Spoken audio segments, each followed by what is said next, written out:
ನಮಸ್ಕಾರ ವೀಕ್ಷಕರೇ, welcome back to important video ಅಂತ ಹೇಳ್ತಾ ಈ ವಿಡಿಯೋದಲ್ಲಿ ಏನಪ್ಪ ಹೇಳ್ತಾ ಇದ್ದೀನಿ ಅಂದರೆ, ಇಲ್ಲಿ ನೀವು ಎಲ್ಲರೂ ಕೂಡ ಪ್ರತಿ ತಿಂಗಳು ಕೂಡ 2,000 ರೂಪಾಯಿನ ಪಡ್ಕೊಳ್ತಾ ಇದ್ದೀರಾ. ಇನ್ನು ಮುಂದೆ 2,000 ರೂಪಾಯಿ ಬರುತ್ತಾ ಬರಲ್ವಾ ಅನ್ನೋದು ಒಂದು ಡೌಟ್ ಇತ್ತು.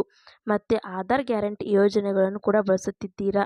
ಹಾಗಾದರೆ ಈ ಒಂದು ವಿಡಿಯೋನ ನಿಮಗಾಗಿಯೇ ಹಾಗಾದರೆ ರಾಜ್ಯ ಸರ್ಕಾರದ ಕಡೆಯಿಂದ ಖುದ್ದಾಗಿ CM ಸಿದ್ದರಾಮಯ್ಯನವರು ಎಲ್ಲರಿಗೂ ಕೂಡ ಭರ್ಜರಿ ಗುಡ್ ನ್ಯೂಸನ್ನು ನೀಡಿದ್ದಾರೆ. ಇದನ್ನು ನಿಮಗೆ ವಿತ್ ಪ್ರೂಫ್ ಸಮೇತವಾಗಿ ನಿಮ್ಮ ಕಣ್ಮುಂದೆನೇ ನೀಡುತ್ತೇನೆ. ವಿಡಿಯೋನ ಕಂಪ್ಲೀಟ್ ಆಗಿ ನೋಡ್ತಾ ಹೋಗಿ. ಹಾಗೆ ನಮ್ಮ ಚಾನಲ್ನ ಇನ್ನೂ ಯಾರು ಸಬ್ಸ್ಕ್ರೈಬ್ ಮಾಡಿಕೊಂಡಿಲ್ಲ, ಸಬ್ಸ್ಕ್ರೈಬ್ ಮಾಡಿಕೊಳ್ಳಿ. ಹೌದು ವೀಕ್ಷಕರೇ, ಇಲ್ಲಿ ನೀವು ಎಲ್ಲರೂ ಕೂಡ ಗೃಹಲಕ್ಷ್ಮಿ ಯೋಜನೆಯಡಿ ನೀವು ಪ್ರತಿ ತಿಂಗಳು ಕೂಡ 2,000 ರೂಪಾಯಿನ ಪಡೆದುಕೊಳ್ತಿದ್ರಿ. ಅನ್ನಭಾಗ್ಯ ಯೋಜನೆಯಡಿ ಅಕ್ಕಿಯ ಬದಲು ಹಣನ ಪಡೆದುಕೊಳ್ತಾ ಇದ್ರಿ.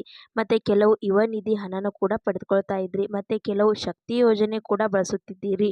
ನೀವು ಪ್ರತಿನಿತ್ಯನೂ ಕೂಡ ಕೆಲವರು ಒಂದು ತಿಂಗಳಿಗೆ ಒಂದು ಸಲ ಬಳಸುತ್ತಿದ್ದೀರಿ. ಏನೋ ಆದರೆ ರಾಜ್ಯ ಸರ್ಕಾರದಿಂದ ಖುದ್ದಾಗಿ ಇದರ ಬಗ್ಗೆನೇ ನ್ಯೂಸನ್ನು ಕೊಟ್ಟಿದ್ದಾರೆ.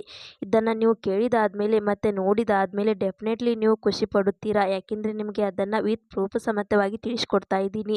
ಇವಾಗ ನೀವು ಏನಾದರೂ ಗ್ಯಾರಂಟಿ ಯೋಜನೆಗಳನ್ನು ಪಡೆದುಕೊಳ್ತಾ ಇದ್ದೀರಾ ಪ್ರತಿ ತಿಂಗಳು ಕೂಡ ಅಂದರೆ, ಇಲ್ಲಿ ಗೃಹಲಕ್ಷ್ಮಿ ಯೋಜನೆಯಡಿ ನೀವು ಎಲ್ಲರೂ ಕೂಡ ಪ್ರತಿ ತಿಂಗಳು ಕೂಡ 2,000 ರೂಪಾಯಿನ ಆರಾಮವಾಗಿ ರಿಸೀವ್ ಮಾಡಿಕೊಂಡಿದ್ದೀರಾ. ಮತ್ತು ಗೃಹಲಕ್ಷ್ಮಿಯ ಜೊತೆ ಸಾಕಷ್ಟು ಸಬ್ಸಿಡಿನೂ ಕೂಡ ಸಿಕ್ಕಿದೆ. ಮತ್ತು ಉಚಿತ ಬಸ್ ಪ್ರಯಾಣದಿಂದ ಸಾಕಷ್ಟು ಸಲ ಟ್ರಾವೆಲನ್ನು ಮಾಡುತ್ತಿದ್ದೀರಾ. ಈ ಒಂದು ವಿಡಿಯೋ ನೋಡುತ್ತಿರುವವರಿಗೆ ಎಲ್ಲರಿಗೂ ಕೂಡ ಮತ್ತೆ ನಿಮಗೆ ಆಧಾರ್ ಗ್ಯಾರಂಟಿ ಯೋಜನೆಗಳನ್ನು ಕೂಡ ನಿಮ್ಮ ಕೆಲಸ ಇದ್ದರೂ ಕೂಡ ಬರುತ್ತಾ ಇರುತ್ತೆ. ಈ ಒಂದು ಗ್ಯಾರಂಟಿ ಯೋಜನೆಗಳ ಬಗ್ಗೆನೂ ಸಾಕಷ್ಟು ಒಂದು ಕನ್ಫ್ಯೂಷನ್ ಮತ್ತು ತಲೆಯೆಲ್ಲ ತುಂಬಾನೇ ಡೌಟ್ ಇರುತ್ತೆ. ಯಾಕೆಂದ್ರೆ ಎಲ್ಲಿ ನ್ಯೂಸ್ ನೋಡಿ ಇದ್ರೂ ಕೂಡ ಗ್ಯಾರಂಟಿ ಯೋಜನೆಗಳ ಬಗ್ಗೆನೇ ನ್ಯೂಸ್ ಬರ್ತಾ ಇದೆ. ನಿಮಗೆ ಗ್ಯಾರಂಟಿ ಯೋಜನೆ ಸಿಗುತ್ತಾ ಸಿಗಲ್ವಾ ಅನ್ನೋದು ಟ್ವಿಸ್ಟ್ ಆಗಿ ಗೊತ್ತಿದೆ. ಯಾಕೆಂದ್ರೆ ಎಲ್ಲಾ ಕಡೆ ನೀವು ನ್ಯೂಸ್ ನೋಡುತ್ತಿದ್ದೀರಾ, ಗ್ಯಾರಂಟಿ ಯೋಜನೆಗಳು ಕೂಡ ಬಂದಾಗುತ್ತದೆ ಅಂತ ಸೇಮ್ ನ್ಯೂಸ್ ಚಾನಲ್ ಅಲ್ಲಿ ನೋಡಿ ಅದೇ ನ್ಯೂಸ್ ಬರ್ತಾ ಇರುತ್ತೆ. ಸೋಷಿಯಲ್ ಮೀಡಿಯಾದಲ್ಲಿ ಕೂಡ ಅದೇ ನ್ಯೂಸ್ ಬರ್ತಾ ಇರುತ್ತೆ. ಆದರೆ ನಿಮಗೆ ಕ್ಲಾರಿಟಿ ನಿಮಗೆ ಸಿಕ್ಕಿಲ್ಲ. ನೀವು ರೆಗ್ಯುಲರ್ ಆಗಿ ನಮ್ಮ ಚಾನಲ್ನ ಫಾಲೋ ಮಾಡ್ತಿದ್ರೆ ನಿಮಗೆ ಆಗಲೇ 2 ಯೋಜನೆಗಳ ಬಗ್ಗೆ ನಿಮಗೆ ಒಂದು ಕ್ಲಾರಿಟಿ ಕೊಟ್ಟಿದ್ದೇನೆ. ಒಂದು ಗೃಹಲಕ್ಷ್ಮಿ ಯೋಜನೆ ಬಗ್ಗೆ, ಮತ್ತೊಂದು ಶಕ್ತಿ ಯೋಜನೆ ಬಗ್ಗೆ. ಇಲ್ಲಿ ಶಕ್ತಿ ಯೋಜನೆಯ ಬಗ್ಗೆ ಆಗಿರುವಂಥ ಸಾರಿಗೆ ಸಚಿವರಾಗಿರುವಂಥ ರಾಮಲಿಂಗ ರೆಡ್ಡಿ ಅವರು ಹೇಳಿದ್ದಾರೆ, ನಾವು ಶಕ್ತಿ ಯೋಜನೆಯನ್ನು ಸ್ಟಾಪ್ ಮಾಡಲ್ಲ, ಅದು ಕಂಟಿನ್ಯೂ ಆಗುತ್ತೆ ಅಂತ. ಮತ್ತು ಗೃಹಲಕ್ಷ್ಮಿ ಯೋಜನೆ ಹೆಡ್ ಆಗಿರುವಂಥ ಒಂದು ಲಕ್ಷ್ಮಿ ಹೆಬ್ಬಾಳ್ಕರ್ ಅವರು ಒಂದು ಅಪ್ಡೇಟ್ ಅನ್ನು ಕೊಟ್ಟಿದ್ದಾರೆ. ಆ ಅಪ್ಡೇಟ್ ಅಲ್ಲಿ ಏನ್ ಹೇಳಿದ್ದಾರೆ ಅಂದ್ರೆ, ಗೃಹಲಕ್ಷ್ಮಿ ಯೋಜನೆಯಡಿ ಪ್ರತಿ ತಿಂಗಳು ಕೂಡ ಹಣ ಬರುವುದು ಕಂಟಿನ್ಯೂ ಆಗುತ್ತೆ, ಅದನ್ನ ಸ್ಟಾಪ್ ಮಾಡಲ್ಲ ಅಂತ. ಯಾಕೆಂದ್ರೆ ಅವರಿಗೂ ಕೂಡ ಗೊತ್ತಿರುತ್ತೆ, ಇವಾಗ ಅವರು ಸ್ಟಾಪ್ ಮಾಡಿದ್ರು ಅಂದ್ರೆ ನೆಕ್ಸ್ಟ್ ಎಲೆಕ್ಷನ್ ಅಲ್ಲಿ ಎಲ್ಲರೂ ಕೂಡ ಸೋಲಿಸುತ್ತಾರೆ ಅಂತ. ಅದಕ್ಕೋಸ್ಕರ ಯಾವುದೂ ಕೂಡ ಸ್ಟಾಪ್ ಮಾಡಲ್ಲ ಅಂತ ಮತ್ತೊಂದು ಗ್ಯಾರಂಟಿಯನ್ನ ಕೊಟ್ಟರು.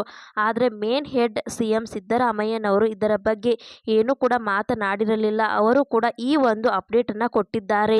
ಅಪ್ಡೇಟ್ ಎಲ್ಲಿ ಕೊಟ್ಟಿದ್ದಾರೆ ಅಂದ್ರೆ, FCL ಆಗಿ ಟ್ವಿಟರ್ ಅಲ್ಲಿ ಅಕೌಂಟ್ ಅಲ್ಲಿ ಕೊಟ್ಟಿದ್ದಾರೆ. ಇಲ್ಲಿ ಗ್ಯಾರಂಟಿ ಯೋಜನೆಗಳನ್ನ ನಿಲ್ಲಿಸುತ್ತಾರೆ ಅಂತ. ಇದು ಎಲ್ಲ ಕೂಡ ಕಂಪ್ಲೀಟ್ ಇದು ಫೇಕ್ ನ್ಯೂಸ್ ಆಗಿರುತ್ತೆ, ಸುಳ್ಳು ಸುದ್ದಿ ಆಗಿರುತ್ತೆ. ಗ್ಯಾರಂಟಿ ಯೋಜನೆಗಳನ್ನ ನಾವು ನಿಲ್ಲಿಸುವುದಿಲ್ಲ, ಕಂಟಿನ್ಯೂ ಆಗುತ್ತೆ ಅಂತ FCL ಆಗಿ ತಿಳಿಸಿದ್ದಾರೆ.